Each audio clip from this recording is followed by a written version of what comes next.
자, 쭉 우리 저번 시간 내리 했던 것들이라서 쭉 정리하면서 볼게요. 네. 자, 고려 수도 어디였어요? 개경. 예전에 뭐라고 불렸죠?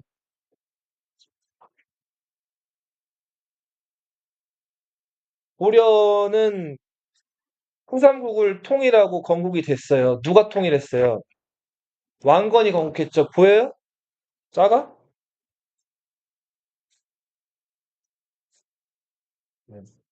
아이고.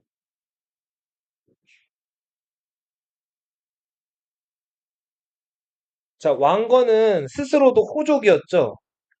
여러 호족들이 이끌어가던 호족 연합 정권이 고려였어요. 왕건은 29번에 뭘 했죠? 결혼을 했죠. 그 사이에서 아들만 25명, 딸만 9명. 그리고 호족들에게 충성심을 이끌어내려고 성을 줬죠. 성을 하사하는 걸 뭐라고 불렀어요? 사성 정책이라 그랬죠. 그리고 지방을 다스리는 호족들한테 그 지역 지배권을 인정해줬어요. 너 거기 사심관 해. 그래서 그 경주의 사심관을 신라 마지막 왕이었던 경순왕으로 임명했는데 사심관 제도.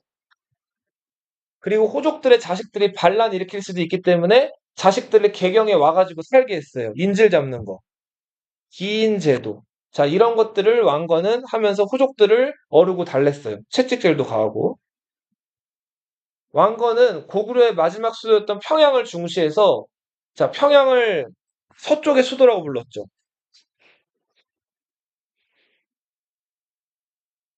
그리고 계속 북진 정책해가지고 영토를 북방으로 또 올린 사람이 왕건이기도 하죠. 보여요? 왕건은 후세 왕들에게 10가지 부탁을 남겼어요. 훈요? 10조.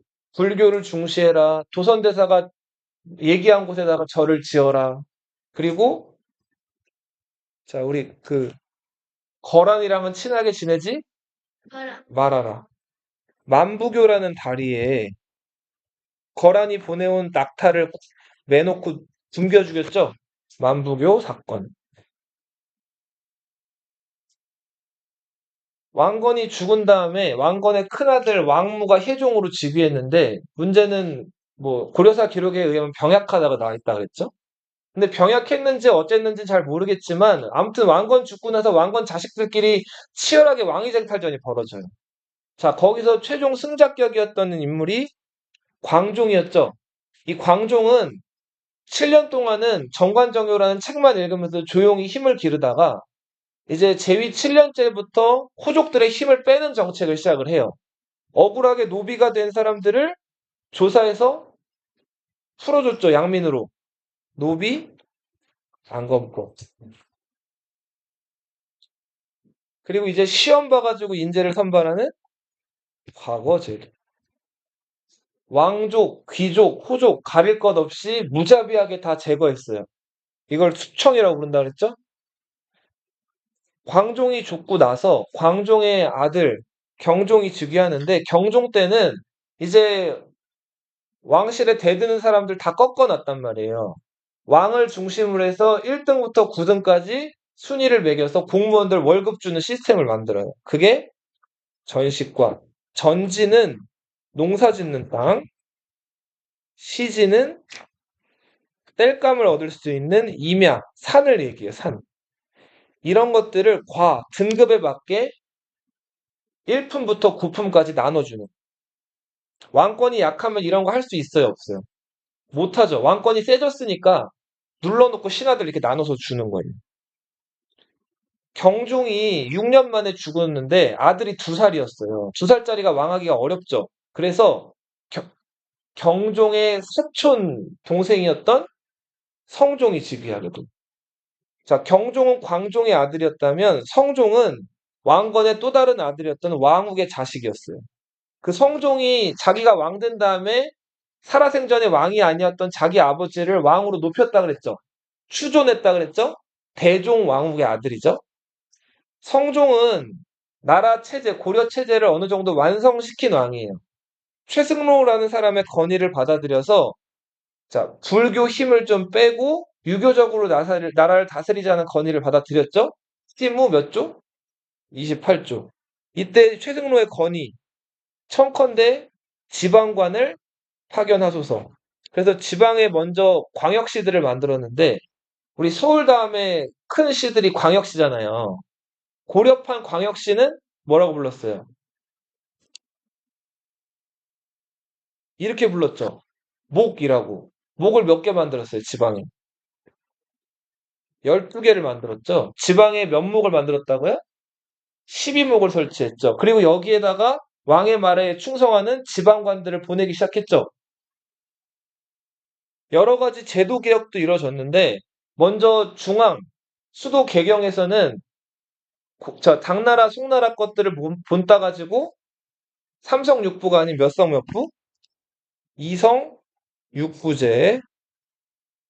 자, 지방에서는 신라 말기부터 계속 호족이라고 불리던 세력들을 이제 향리라고 부르게 됐죠.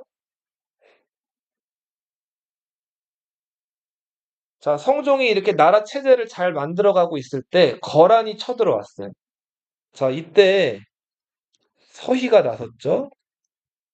그래서 거란으로부터 어디를 차지했나요? 강동 육주를 차지했어요. 자, 성종은 딸만 둘이 있었어요. 그래서 이제 왕위를 물려줄 아들이 없었고 성종이 죽으면서 그 성종 처음 즉위할 때 2살짜리였던 경종의 아들을 왕으로 세우게 되죠. 이 사람이 목종이죠, 목종. 자, 목종은 왕이 됐는데 문제는 목종의 엄마였던 헌해왕후. 헌해왕후는 성종의 여동생이기도 했죠. 헌해왕후 황보씨 기억나요? 이 헌해왕후 황보씨가 아들 목종이 왕이 됐기 때문에 태후로 올라갔죠. 근데 천추전이라는 건물에 살았기 때문에 무슨 태후라고 불렀어요? 천추태후. 권력 욕심도 많고 연애 욕심도 많았어요. 그래서 태후는 원래 연애하면 안 되는데 남자친구를 만들었다 그랬죠. 그 남자친구가 김치향이었죠. 김치향과의 사이에서 아들이 태어나면서 그 아들을 왕으로 올리려는 야심을 김치향과 천추태후가 모두 가지게 돼요. 목종이 순하기도 했지만 좀 문제가 있었죠. 남자를 좋아한다 그랬죠. 남색을 즐긴다 그랬죠. 자, 그래서 이 목종에 대한 여론도 좀 좋지가 않은 상황에서 목종을 폐위하고 김치향의 아들이 왕이 되련다는 소문을 듣고 목종이 이것까지는 내가 두고 볼 수 없다 그래서 저 서북면을 지키는 강조라는 사람이랑 목종이 연락을 한단 말이에요. 자, 근데 강조는 목종이 죽었다고 착각을 하고 군대를 몰고 개경으로 그냥 들어와 버렸죠. 목종은 그 개경으로 들어오란 얘기까지 당장 한 건 아닌데 그래서 결국은 강조가 개경으로 들어오자마자 김치향 일파들을 다 죽여버리고 김치향의 자식들 그리고 목종도 유배를 보냈다가 약을 먹이려고 했는데 약을 안 먹으니까 목종도 시해시켜버렸죠. 자, 목종이 죽으면서 이제 고려 왕실의 왕통은 현종이 이어가게 되는데 현종의 엄마는 헌정왕후 황보씨였죠. 헌정왕후는 헌혜왕후 황보씨의 여동생이었어요. 기억나요? 헌혜왕후, 헌정왕후 둘 다 누구한테 시집 갔어요? 경종한테 시집 갔죠? 그죠? 근데 헌혜왕후 황보씨는 경종과의 사이에서 목종을 낳았는데 헌정왕후 황보씨는 경종과의 사이에서 자식이 없었어요. 그래서 언니가 태후가 됐을 때 헌정왕후 황보씨는 궁 밖으로 나와 살게 된단 말이에요. 근데 나와 살다가 자기 삼촌뻘이었던 이 왕욱이랑 눈이 맞죠? 왕욱은 태조 왕건의 손자였죠. 자식이었죠. 그래서 이 왕욱이랑 눈이 맞아가지고 헌정왕후 황보씨가 왕욱과의 사이에서 아이를 낳죠. 그 아이가 대량원군이었죠. 기억나요? 자, 근데 대량원군이 헌정왕후는 대량원군을 낳자마자 죽어요. 대량원군은 이제 5살 때 아빠란 말 먼저 해가지고 유배가 있는 자기 아버지 밑에 크다가 아버지도 죽으면서 고아로 컸다 그랬죠. 자, 근데 이 대량원군이 워낙 손이 귀한 왕실의 유일한 적통이었기 때문에 자기 김치한과의 사이에서 낳은 자기 아들을 왕으로 세우려는 천추태후가 대량원군을 미워했다 그랬어요. 그래서 진관사에 이 스님으로 가 있었는데 대량원군이 막 독이 든 음식을 보내기도 하고 막 이렇게 자객을 보내기도 했다 그랬죠. 그런데도 불구하고 대량원군이 끝까지 살아남았죠. 그죠? 그리고는 강주의 정변 때 목종이 살해되자 왕으로 추대가 됐어요. 현종 때는 다사다난했죠. 현종 왕 된 다음에 거란 성종이 야 목종 잘하고 있는데 목종 왜 끌어내려? 너희 안 되겠네? 본때를 보여주겠다. 그리고 이제 성종이 쳐들어오죠. 자, 거란의 침략, 2차 침략이 있었어요. 이때 양규 장군이 대활약을 하죠. 흥화진을 끝까지 빼앗기지 않고 지키면서 거란 군대가 물러갈 때 거란 군대를 끝까지 추격해서 자기 목숨을 버려가면서까지 거란에게 타격을 줬죠. 자, 거란의 세 번째 침략은 2차 침략은 거란 성종이 직접 쳐들어왔고요. 3차 침략은 누가 쳐들어왔어요? 소배압이 쳐들어왔죠. 이때 강감찬이 어디에서 거란 군대를 막았어요? 귀주에서 막았죠? 귀주, 대처. 자, 이렇게 돼서 현종이 즉위하고 나서 두 번에 걸친 거란의 침략을 물리치고 고려는 어느 정도 체제에 있어서 안정적인 시기로 이제 접어들게 돼요. 네. 나라를 세운 사람을 시조라고 부르죠. 시조. 시작할 시자 써가지고. 신라의 시조 누구예요? 박혁거세죠. 고려의 시조는 누구예요? 왕건이죠. 자, 이렇게 시작한 사람들을 시조라고 부르는데, 봐요. 고려가 지금 태조 왕건 때부터 태해, 정광, 경성, 목 평탄했어요. 다사다난했어요. 많은 일, 많은 어려움들이 있었죠. 자, 그걸 끝으로 8대 현종이 마침내 즉위했어요. 이때부터 현종의 혈통들이 고려 망할 때까지 고려 왕통을 이어가거든요, 계속. 그래서 현종을 가리켜서 고려 역사학자들은 뭐라고 부르냐면 중시조라고 불러요. 자, 초기의 불안한 상황들을 이제 정리하고 현종 때부터 현종의 혈통들이 고려 망할 때까지 한 300여 년간을 이어간단 말이에요. 이렇게 중간 시조격이 되는 사람들을 중시조라고 불러요. 현종은 고려의 보다 중시조. 그럼 조선의 시조가 누구예요? 세조 이성계죠. 조선의 중시조가 혹시 누굴까요? 요즘 인기 있는 영화. 단종이 중시조예요? 단종은 격가지가 돼버렸죠. 세조예요, 세조. 조선의 중시조는 누구라고요? 태정, 태세, 문단, 세조예요, 세조. 세조가 자기 조카 단종, 그죠? 몰아내고 왕이 됐죠? 기후정난으로. 그리고 나서 세조의 혈통들이 계속 조선 망할 때까지 이어간단 말이에요. 역사는 승자의 기록이죠. 네, 그래서 그 세조의 어떤 정권이나 이런 것들을 되게 이렇게 정당하다. 그리고 명분 있는 정권이다라는 식으로 실록에 좀 미화가 돼 있는 부분들도 있어요. 자, 그래서 현종이 아무튼 중시조로서 이제 뒤를 이어가는데, 그렇죠, 맞아요. 원래 다 나라를 건국한 이성계나 왕건 같은 건국자 외에는 다 종을 붙여야 돼요. 계승한 사람들은. 근데 갑자기 세조 때부터 조가 딱 들어오죠. 그 공신들이 자기가 세운 왕 수양대군을 높이려고 세조라고 높인 거예요. 예. 그럼 또 조자 붙은 임금들 또 누구 있죠? 조선시대 때? 세조, 태정, 태세, 문단세 어떻게 나가요? 예, 예성, 연중, 인명까지는 다 종으로 끝나거든요. 연산군 빼고. 선조죠, 선조. 그죠. 어우, 뭐잘 알고 있네. 임진왜란을 본인이 잘한 건 아니지만, 아무튼 이순신 장군이나 여러 사람들이 노력해서 극복해줘서 선조라는 묘호를 지들이 올린 거예요. 신하들이. 예. 그리고 어떻게 돼? 선조 다음 누구예요? 광해군? 광해군은 끌어내려졌죠. 광해군을 끌어내리고 새로 왕으로 된 사람이 인조죠. 인조는 또 왜 인조예요? 인조는 일단은 광해군이라는 폭군을 끌어내렸기 때문에 인조라고 신하들이 높인 거예요. 그리고 정묘호란, 병자호란은 사실은 병자호란 같은 경우는 치욕을 당했죠. 효종, 현종, 숙종, 경종, 영조, 정조 이렇게 나가죠? 영조, 정조는 사실 별 이유 없이 당시 집권당이었던 노론이 자기들이 세운 임금이라 그래서 높인 거예요. 뒤에 순조도 마찬가지. 그런 식으로 원칙이 이제 조선 후기 가면 갈수록 조금 이제 어수선해지고 이제 문란해진다. 자, 여기 보시면 이거 색깔로 선생님이 구분해 놓은 거 말씀드렸죠? 빨주노초 파남보로 이제 이어간다 그랬죠?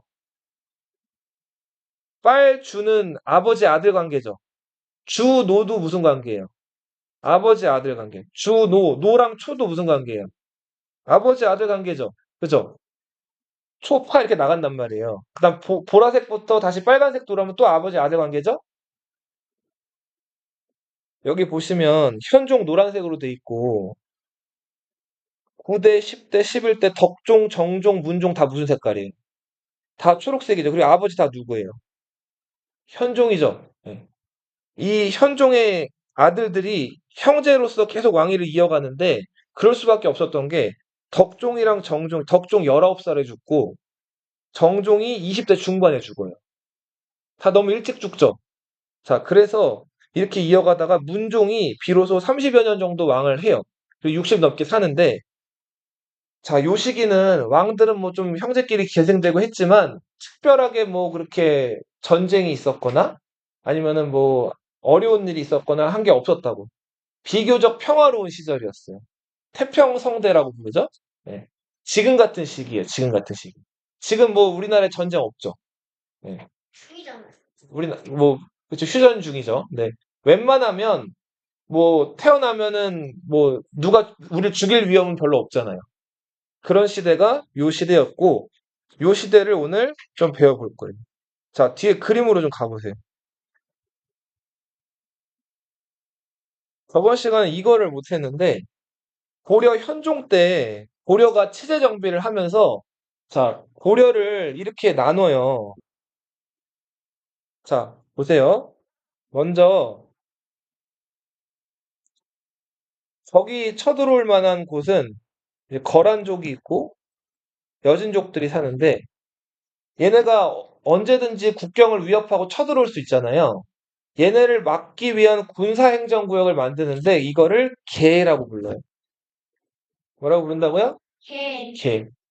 독계와 동계 해가지고 두 개의 계가 있었어요. 이 계를 양계라고 불러요. 뭐라고 부른다고요? 네, 북계와 동계. 그리고 일반 행정구역으로는 자, 수도 개경을 둘러싸고 있는 여기 경기 지역이 있었고 경기 주변에 지금 북한의 황해도를 예전엔 서해도라고 불렀어요. 무슨 도? 서해도. 그리고 지금의 그 강원도 지역을 교주도라고 불렀어요. 뭐라고 부른다고요? 지금 충청도라고 불리는 곳을 양광도. 뭐라고요? 전라도랑 경상도는 지금이랑 똑같죠? 자, 이렇게 해서 도가 몇 개? 5개가 있었어요. 고려는 일반 행정구역으로 5도가 있었고 군사행정구역으로 양계가 있었어요. 양계는 군사예요. 이 5도에 파견되는 관리들을 안찰사라고 불렀어요. 뭐라고 부른다고요? 안찰사는 임기가 6개월이에요. 자, 임기가 6개월인데 안찰사는 지금 도에 파견된다 그랬죠. 도는 좁아요, 넓어요? 넓죠. 이 전라도 만약에 안찰사로 파견됐다고 쳐봐요. 임기가 6개월이에요. 그러면은 그 안찰사는 전라도 전체를 관장하는 관직인데 어디 머물 수 있을까요? 임기 6개월 동안 전라도 전 지역을 안찰사가 되면 도는 거예요. 그러니까 순회직이에요. 그러다가 6개월이 되면은 교체 되는 거예요. 안찰사는 머무는 곳이 있다 없다? 머무는 관청이 상주관청이 없어요. 조선시대 넘어오면서 이제 안찰사가 아니라 관찰사로 바뀌는데 관찰사는 임기가 1년으로 늘어요. 그리고 관찰사는 머무는 관청이 생겨요. 그곳을 감영이라고 불러요. 나중에 얘기할 거예요. 그래서 그 감영에서 그 관찰사 역할을 수행하는 관리들을 감사라고 불러요. 뭐라고 부른다고? 너희 왜 이런 얘기 들어본 적 있어요? 평양 감사라도 어, 자기 싫으면 그만이다. 평양이라는 곳이 굉장히 번화하고 좋은 도시인데 그 평안도 지역 전체를 관장하는 그 평안도에 가명이 있던 곳이 평양이란 도시예요.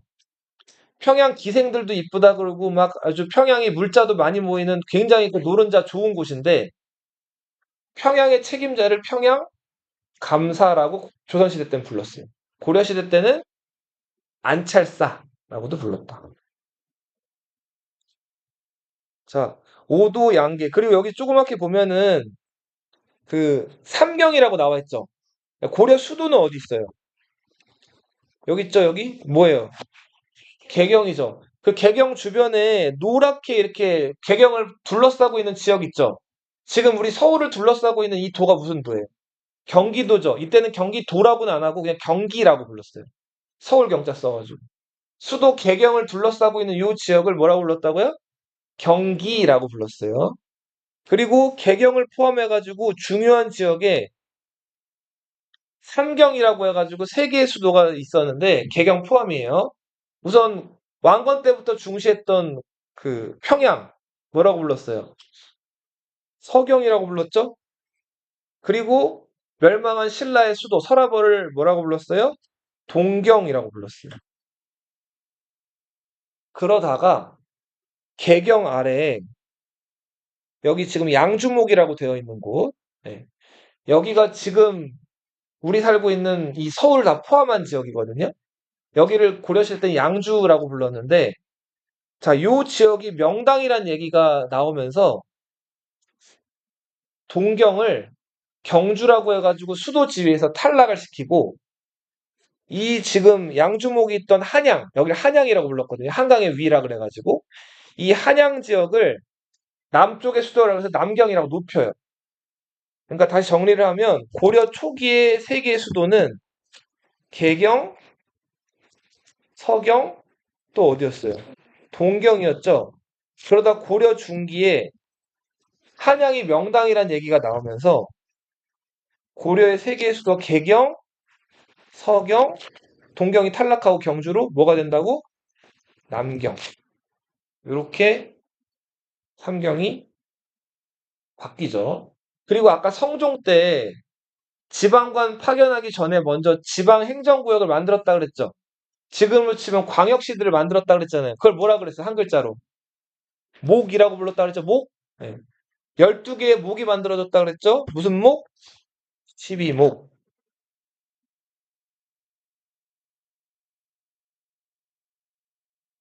자, 앞으로 다시 가보세요.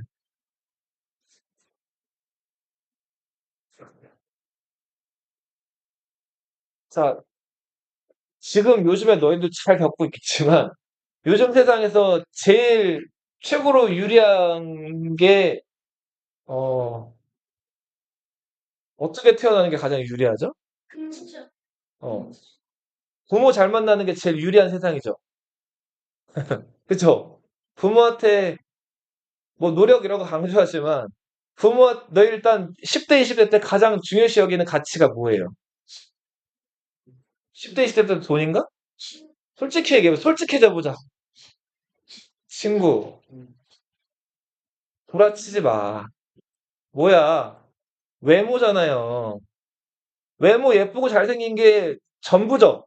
10대, 20대 때. 너희들 그게 드러난 게 아이돌 아니에요. 아이돌 하면 미치잖아요. 환장하잖아요. 그죠? 그리고 코로나 때 마기꾼이니 뭐니 이런 말도 있었죠. 그쵸? 이 외모라는 게 아무튼 절대적인 가치인데 그거 물려받는 게 누구로부터 물려받아요? 그쵸? 유전자죠. 네. 아주 참 좀 뭐랄까 좀 날이 선 날카로운 얘기인데 그냥 그렇게 들으세요. 네. 근데 그 부모로부터 재산도 물려받고 뭐 여러 가지 많이 물려받죠. 그죠? 자, 그래서 이런 것들이 굉장히 이 평화로운 시대에는 더 뭐랄까 좀 그 더 뚜렷이 드러난단 말이에요. 네. 그리고 이렇게 돈 많은 집 자식, 보통은 그 돈 많은 집 자식들 있으면은 그거 다시 자기 자식들한테 투자를 하는데 그 자식들은 그 돈 많은 집에서 태어나가지고 지원 받아가지고 뭐 할까요? 공부해요. 공부도 돈이 있어야 해요. 그죠? 그래서 공부해가지고 합법적으로 출세하는 방법이 있죠. 시험 보는 거. 뭐예요? 과거 시험에 합격을 하는 거예요.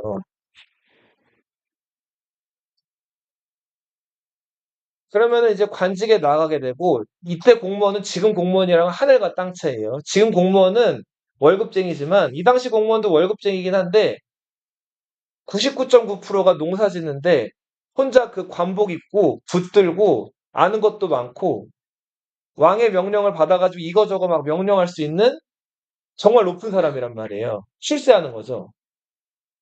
그리고 관직에 나가는 방법이 또 하나가 더 있어요. 양반.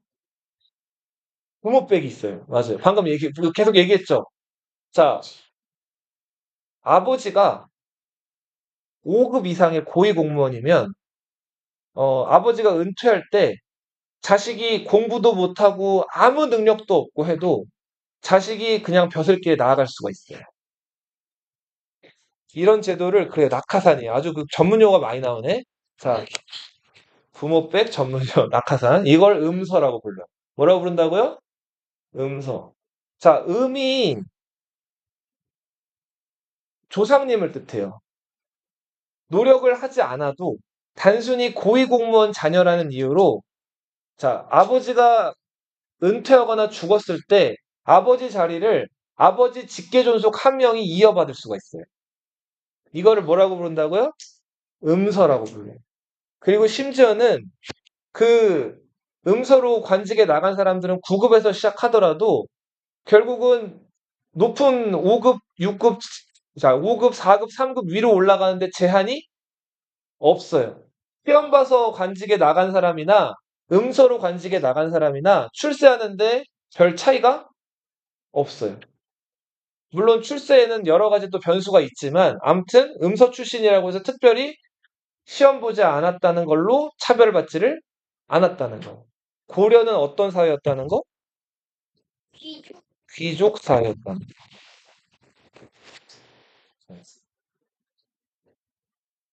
그리고 이제 5급 이상의 고위 공무원이 되면 그 5급 이상의 고위 공무원들은 자식한테 대대손손 그, 그 지역에 사는 농민들로부터 세금을 걷어먹을 수 있는 땅을 받아요. 나라로부터.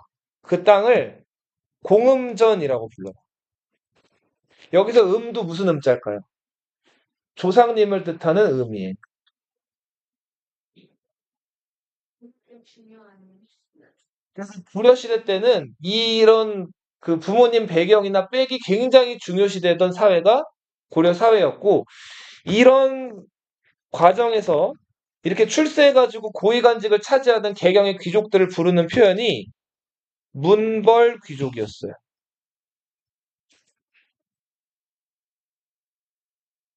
이 문이나 벌은 가문을 뜻하거든요. 특정 가문.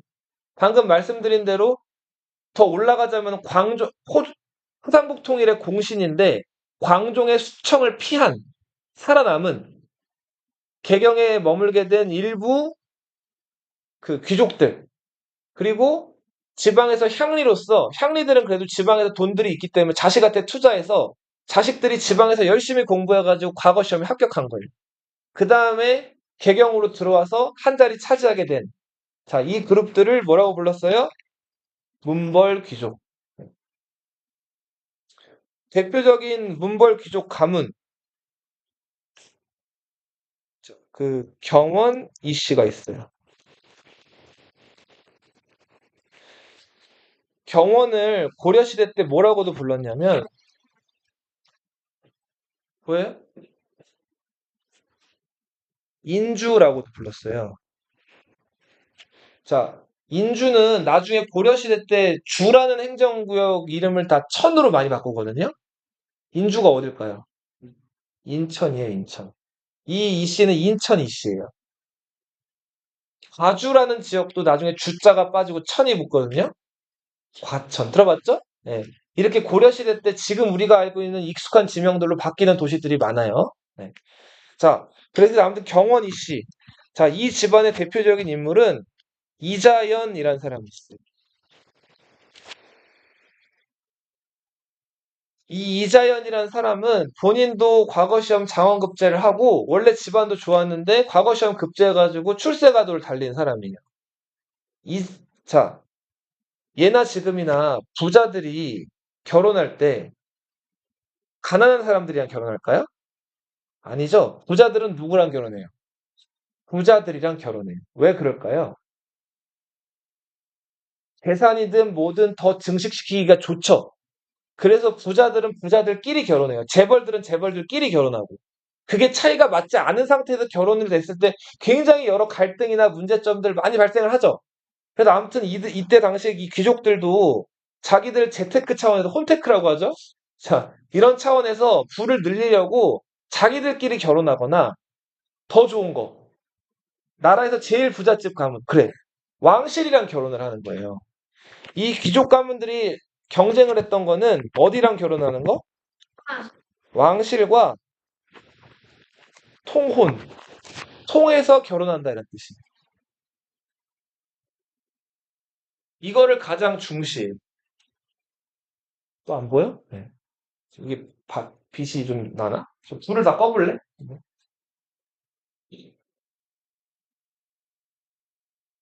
잘 보여요? 네. 자, 그렇게 해서 졸면 안 돼, 대신에. 네, 이거 끄면 또 자더라고. 네.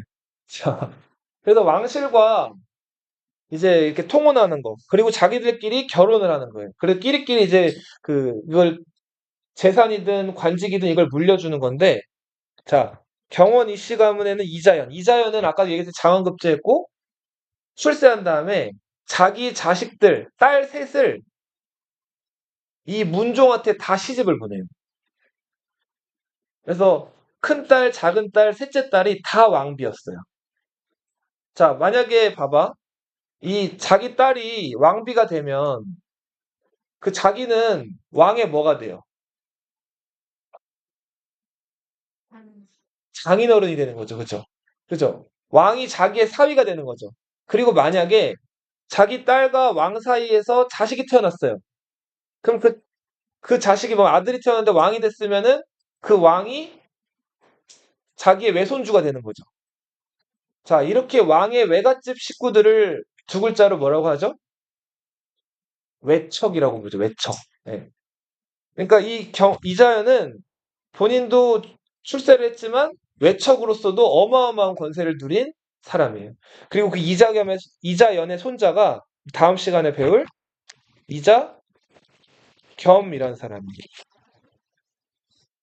이자겸도 자기의 여러 딸 넷을 왕실에 시집을 보냈어요. 자, 그래서 막강한 권세를 누렸던 이자겸. 그리고 자기 외손주가 또 왕이 됐는데 그 외손주 자리를 위협해가지고 반란을 일으킨 인물로 이자겸이 등장할 거예요. 다음 시간에. 자, 또 한 가지의 가문. 음, 안산 김씨가 있어요. 아이고, 안삼이 아니고 안산. 자, 현종 처음 왕 된 다음에 거란 성종 쳐들어왔죠. 이때 현종 어떻게 했어요? 이거 막아낼 수가 없어가지고 남쪽으로 도망갔죠. 자, 우리 왕이 수도를 버리고 도망치는 걸 뭐라고 불러요? 몽진이라고 부른다고 그러죠. 파천이라고도 하고, 그죠? 자, 현종이 개경을 버리고 파천, 몽진을 했는데, 나주로. 이때 지방 향리들이 현종을 잘 대우해 줬어요? 수르접했다 그랬죠? 현종 따르는 행렬이 20명밖에 안 됐다 그랬잖아요. 기억나죠? 자, 그런데 그 현종한테 아주 극진하게 잘해줬던 사람이 하나 있었죠. 공주 지역 절도사였던 김은부라는 사람 기억나요? 김은부. 이 사람이 안산 김씨였는데 일주일 동안 옷도 못 갈아입은 현종한테 좋은 옷도 주고 먹을 것도 잘 것도 잘 마련해 줬단 말이에요. 현종이 너무너무 고마워가지고 거란이 물러간 다음에 나주에서 개경으로 올라갈 때 김은부가 있는 공주를 다시 들러요. 그런 다음에 김은부의 딸들을 왕비로 맞아들인단 말이에요. 김은부의 딸을 무려 셋을 왕비로 맞아들여요. 자, 어떻게 보면은 그 문벌귀족의 원조격이라고 할 수 있는 사람이 김은부, 그리고 안산 김씨 가문이에요. 근데 물론 안산 김씨 가문은 그 이후에 더 파급력이 크지는 못해요. 이 경원이 씨 가문에 비하면은. 자, 그리고 현종의 외척으로 컸던 안산 김씨 가문, 신라 수도 어디였죠? 경주 왕실의 성씨가 뭐였어요? 김씨죠. 경순왕 김부 기억나죠? 삼국사기의 저자. 김부식이 경주 김씨.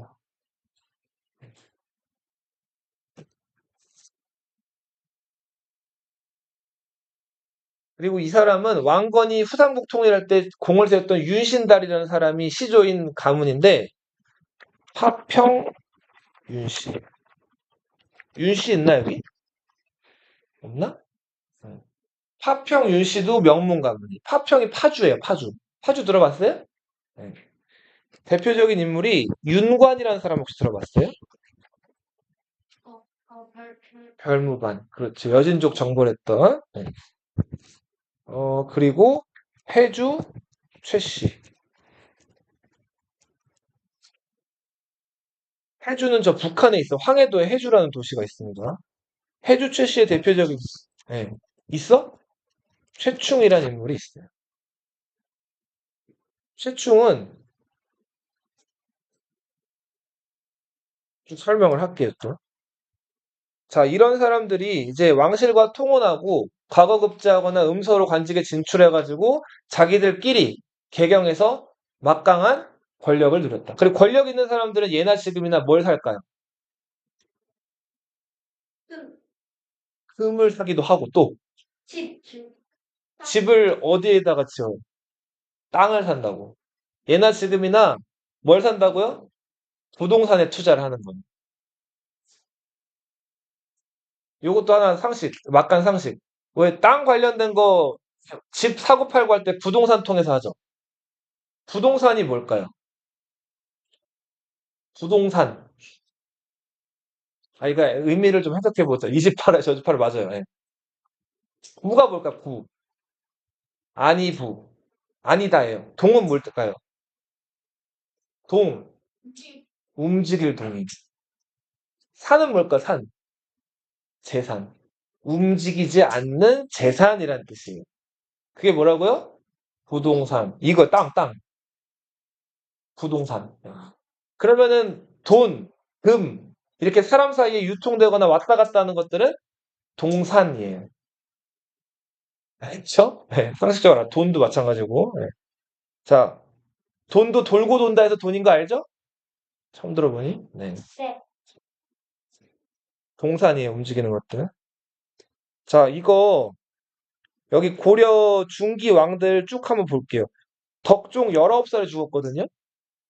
별로 한 일이 없어요. 근데 건강했다고 하는데 이 돌을 밟으면 돌이 아작이 났다고 할 정도로 건강했는데 왜 이렇게 일찍 죽었는지는 기록이 안 나와 있어요. 삶을. 그러니까 덕종은 아무튼 일찍 죽었고 죽기 전에 한 일이 하나가 딱 있는데 천리장성을 쳐요.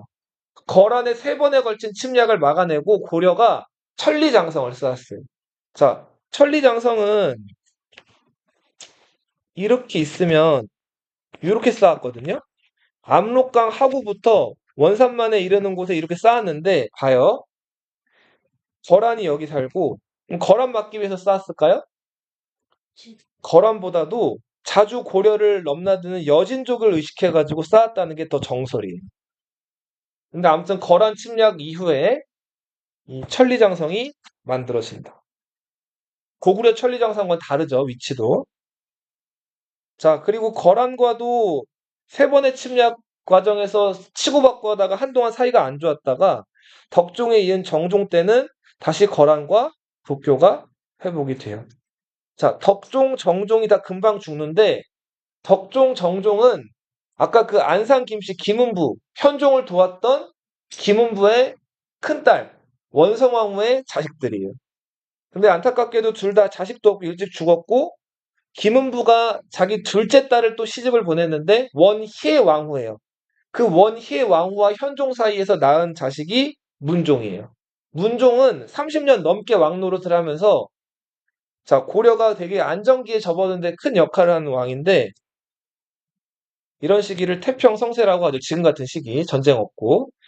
요 시기 때 활약했던 두 유명한 문벌 귀족들. 아까 말했던 해주 최씨 누구? 최충. 자, 최충 설명을 하면 최충은 별명이 해동 공자예요. 해동은 중국에서 바다 건너에 있는 한국을 가리키는 표현이죠. 발해를 해동 뭐라고 불렀어요? 성국이라고 불렀죠. 해동공자 최충. 그만큼 이 문학적인 소양이 뛰어났어요. 네, 유학자였어요. 과거 급제했고 장원 급제했고 이 해동공자 최충은 30년 동안 과거 시험 출제위원을 해요. 무려 몇 년 동안? 관직 생활하는 내내 30년 동안 출제위원을 하는데 그 수능 출제위원이라고 보시면 돼요. 오늘날 치면. 그 수능 출제위원을 고려실 때 과거 출제위원을 뭐라고 불렀냐면 지공거라고 불렀어요. 뭐라고 불렀다고요?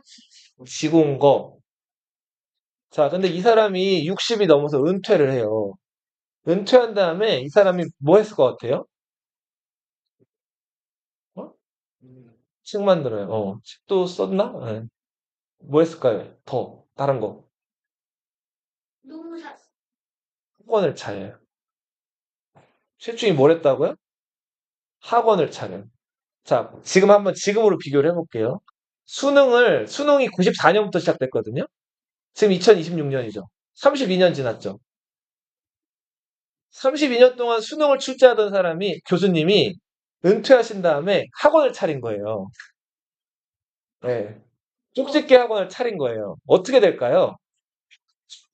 대치동이 그냥 마비가 되겠죠. 네. 그죠? 교수님 수업을 들으려고. 그죠? 그래서 이 최충이 연 학원이 어마어마하게 인기를 끌거든요. 근데 우리 저 이순신 장군 뛰어난 일을 남겼고 돌아가셨기 때문에 충무공이라는 그 시호를 올렸죠, 신하들이. 예. 자, 이 최충은 이 붓을 든 그 문 쪽에 있어서는 최고라 그래가지고 문헌공이라는 시호를 받아요. 문헌공. 이 문헌공 최충이 연 학원을 문헌공도라고 불러요. 자, 과거 시험 합격하려는 당시 많은 그 귀족 자식들이 이 문헌공도에 가가지고 공부를 했어요. 근데 최초뿐만 아니라 과거 시험 출제 위험하다가 은퇴해가지고 학원 연 사람들이 11명이 더 있었어요. 문헌공도 포함해가지고 이런 학원은 개인적으로 운영하는 거니까 사학이죠? 사학 12도라고 불러요. 지금 학교가 인기 많아요? 학원이 인기가 많아요? 학원 인기가 많죠? 네, 학교 좋아하는 사람도 있지만 네, 학원이 항상 좀 뭔가 또 교육적, 효과적인 면에서는 인기가 많잖아요. 이때도 어땠을까요? 나라에서 운영하는 국자감이라는 대학이 더 인기가 많았을까요? 아니면 사학 시비도가 더 인기가 많았을까요? 이게 인기가 많았다.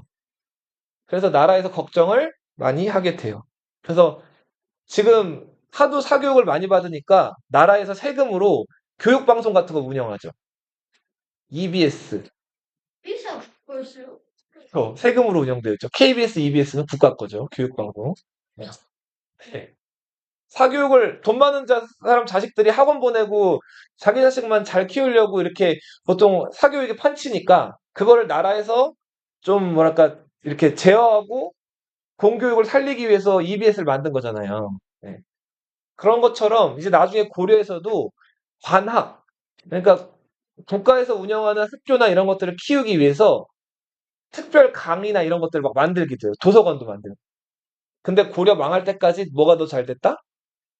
사학이 훨씬 더 잘 돼요. 네. 자, 이자연이란 사람은 아까 과거급제하고 자기 딸들을 왕실에 시집 많이 보냈다 그랬죠? 외척으로서 크게 활약했던 인물. 자, 문종이 죽고 나서 문종의 여러 아들들이 있었는데 한번 쭉 써볼게요. 빨주노초, 파남보죠. 근데 여기 파란색이랑 남색이랑 좀 헷갈릴 것 같아서 하늘색이 파란색이라고 치시면 돼요. 네. 그래서 지금 이 순종, 선종, 숙종이 다 문종의 자식들이에요. 그러니까 문종은 이렇게 있으면 순종, 선종, 숙종의 아버지였어요. 자, 그리고 막내 아들로 이 아들이 스님이 돼요, 하나가. 의천이라는 아들이 있었어요. 의천은 원래 이름은 아니고 성이 왕씨고 이름이 따로 있는데 고려 왕실에서 음, 봐봐. 고려는 불교의 나라기 때문에 여러 왕자들 중에서 아들 하나를 스님으로 출가시키는 그런 것들이 있었어요. 전통이. 보통 이 불심이 깊거나 불교를 열심히 믿는 왕자 중에 하나를 이제 스님을 만드는데, 자, 그 중에서 이제 문종의 막내 아들이 그 스님이 된단 말이에요. 이 사람이 의천대사예요. 의천대사 혹시 들어봤어요? 네. 자, 문종의 큰아들이었던 순종은 왕이 되자마자 3개월 만에 죽어요. 수명이 짧았어요. 별 족적을 남기질 못했고, 순종의 뒤를 이어서 자, 문종의 둘째 아들이었던 선종이 왕이 돼요. 자, 선종은 제위 기간이 뭐 11년 정도, 뭐 그냥 평범했는데 이 선종의 동생이었던 그 의천이 크게 활약을 한단 말이에요. 대각국사 의천. 고려는 불교의 나라라서 스님들도 시험을 봐요. 그래서 시험을 잘 본 사람들한테 그 스님이 할 수 있는 관직, 승직을 준단 말이에요. 네. 그 스님들이 가질 수 있는 관직 중에서 제일 높은 관직이 국사예요. 네. 이 국사는 그 시대의 통틀어서 한 명인데, 자, 국사에 올라가면 저 교회로 치면, 저 성당으로 치면은 교황이 되는 거라고 보면 돼요. 고려 불교의 교황이라고 보면 돼요. 네. 그리고 그 국사가 죽으면 그 국사의 평소의 업적이나 스타일을 파악을 해서 그 믿는 신도들이나 스님들이 칭호를 올려요. 이 대각이라고 하는 거는 크게 깨달았다라는 뜻이에요. 네. 대각국사 누구? 의천. 의천은 원래 신분이 뭐였다고요? 왕자였어요, 왕자. 문종의 아들이었어요. 근데 워낙 불교적으로 좀 해박하고 뛰어난 스님이라 가지고 고려 전기 불교를 대표하는 스님으로 등장을 해요. 고려 전기 스님은 의천, 고려 후기 스님은 진울이라는 스님이 있어요. 조계종이라는 종파를 만들어낸 의천 얘기를 좀 할게요. 의천은 중국에 갔다 온 사람이에요. 지금처럼 중국 여행이 쉽지가 않았어요. 중국 여행을 한번 가려면 배를 타고 가야 돼요. 근데 배를 타고 가는데 배가 뒤집어지거나 침몰할 수도 있죠. 보통 왕자들이나 귀한 신분들이 배를 탈까요, 안 탈까요? 안 타요. 근데도 의천이 계속 왕인 선종, 자기 형한테 쫄라가지고 굳이 중국을 가요. 송나라를 간단 말이에요. 가서 중국에서 정말 많은 거를 보고 듣고 배워와요. 중국에 유행하던 종파는 천태종이라는 종파가 있었어요. 이 천태종을 의천이 배워온 다음에 고려에서 새롭게 해석을 해가지고 자, 새로운 종파를 창시하는데 이게 해동 천태종이에요.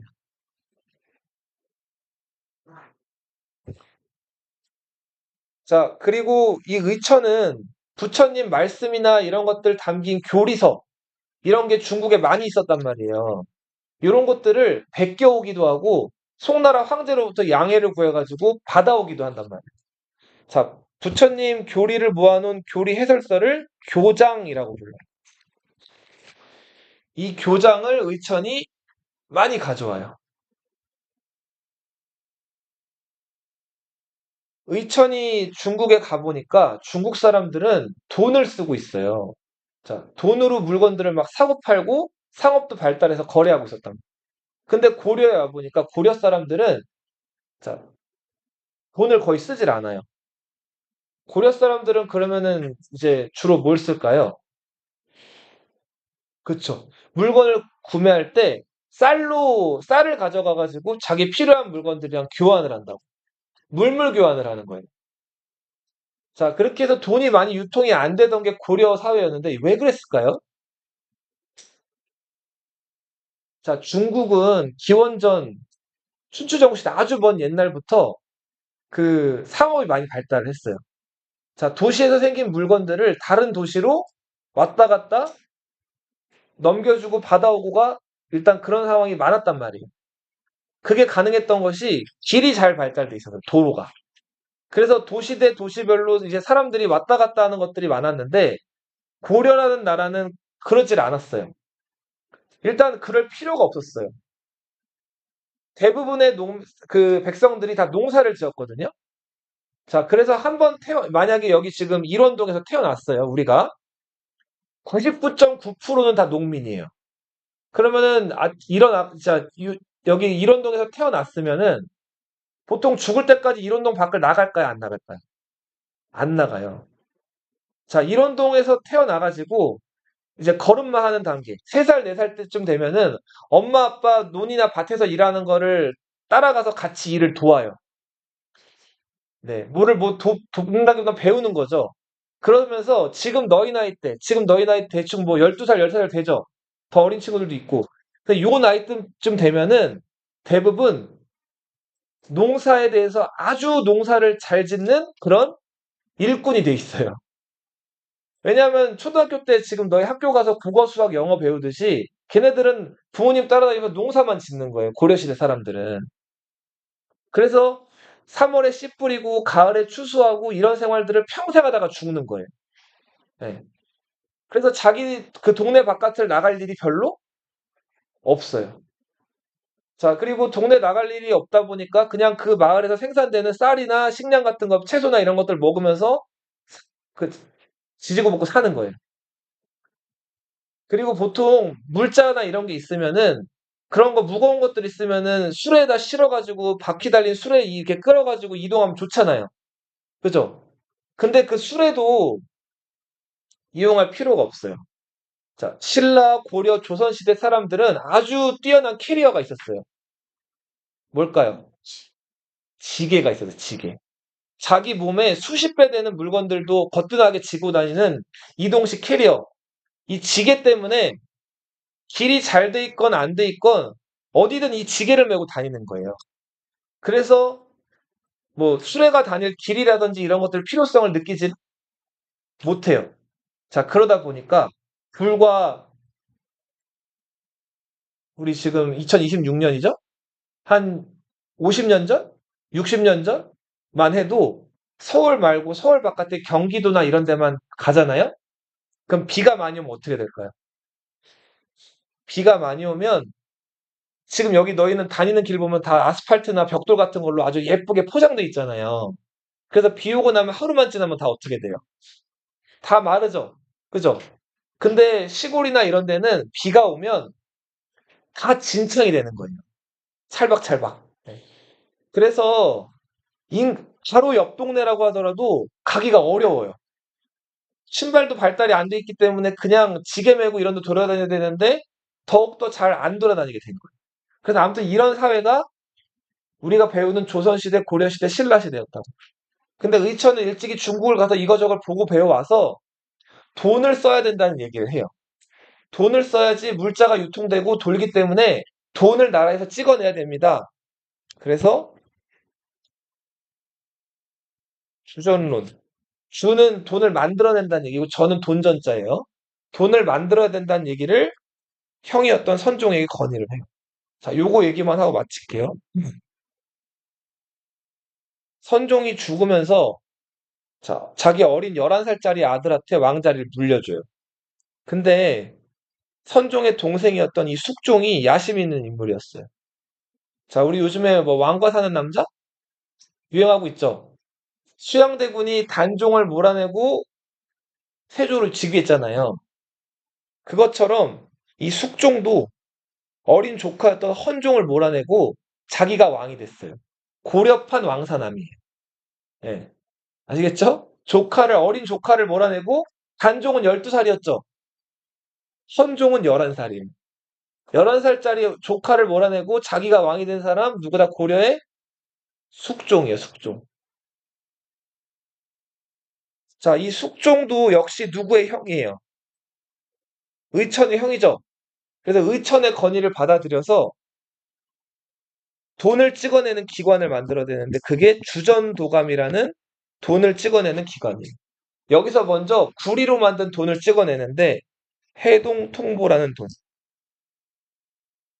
사만통보라는 돈. 이 돈들은 뭐로 만들었다고요? 구리.